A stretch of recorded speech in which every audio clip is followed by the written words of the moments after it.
Igen brug en stor elastik, som I har bundet mindre, eller sådan en lille elastik. Og den første I skal lave, som vi også lavede til mødet, det er at tage elastikken og skal holde den her spænding, mens I laver nogle rejsættelser. Brug bænken ude i break club, lige ned og snitte, ikke ned at hvile, men hold spændingen ud. Kør mellem 10 og 20 gange. Hold ryggen ret, mens I gør det. Hvis I synes 2 ben er for let, så kan I lave den på 1 ben. Og det synes jeg, I skal gå over til, hvis det er. I kan en lang elastik binde den, så den bliver kortere, som vi gør her, eller man kan også få nogle mindre elastikker.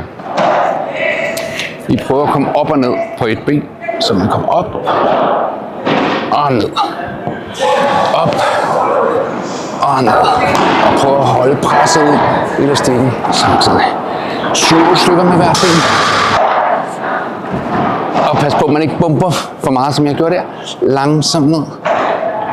Langsomt op. Den næste øvelse her, det er igen for præaktiverende af skuldermuskulaturen. Den der er med til at stabilisere og især at deaccelerere, når I slår. Så I tager bare en almindelig stik. Jo længere tættere på I tager fra den og strækker ud, jo hårdere bliver den. Der må godt være godt med spænding på, så jeres skulder skal arbejde, mens I arbejder med bevægeligheden. Så jeg trækker ud, og så kører jeg bag ved ryggen. Og op. Og prøv at holde spændingen hele vejen, også når jeg kommer ned bag til. Op.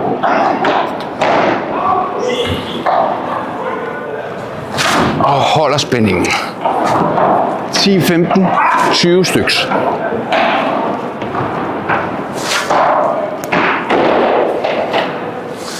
Men det er vigtigt, at I holder spændingen hele vejen.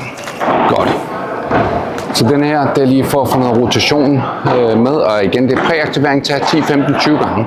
Jo længere væk vi går, jo strammere bliver den, eller jo længere hernede mod vi tager, jo hårdere bliver det. Så kan I selv justere det. Der skal være sådan godt med modstand på. Og så kører I, hvor I ligesom trækker med den her, og skubber med den her. 10-15 gange til hver side. Ikke rotere for meget her, det skal være op i ryggen, det sker. Så fødderne er lige frem. 10-15 gange til den ene side, 10-15 gange til den anden side.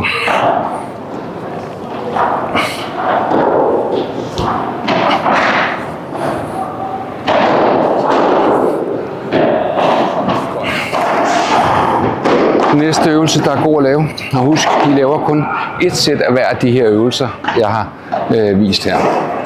Det er, at I tager en lille elastik, eller en længere elastik, som I har bundet kortere, tager den over knæet,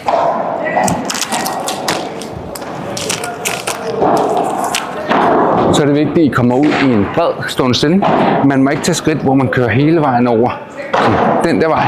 Man skal tage nogle små skridt, og så er det vigtigt, at man bliver nede i knæ. Så det er så sådan her ud.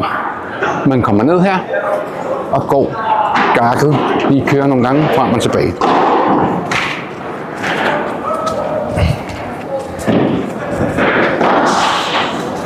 Hvis man kommer for meget op, så er det ikke hårdt. Man skal blive nede, så man får aktiveret bagsiden her. Det tager ikke lang tid lige at gøre, og det kører man lige, så man kører sådan cirka det her stykke, en 3-5 gange frem og tilbage. Godt. Så beholder I bare elastikken omkring og går videre til næste øvelse, som er I med strakte knæ. Kommer I lige op, vipper op lige 10, 15, 20 gange. Sådan, til at gå ned. Man må godt skyggestøtte. Og så tager man også lige en 10-15 gange, hvor man er nede. Man må godt prøve at se, om man kan holde, hvor man kører. Med bøjet knæ og løfter hælen.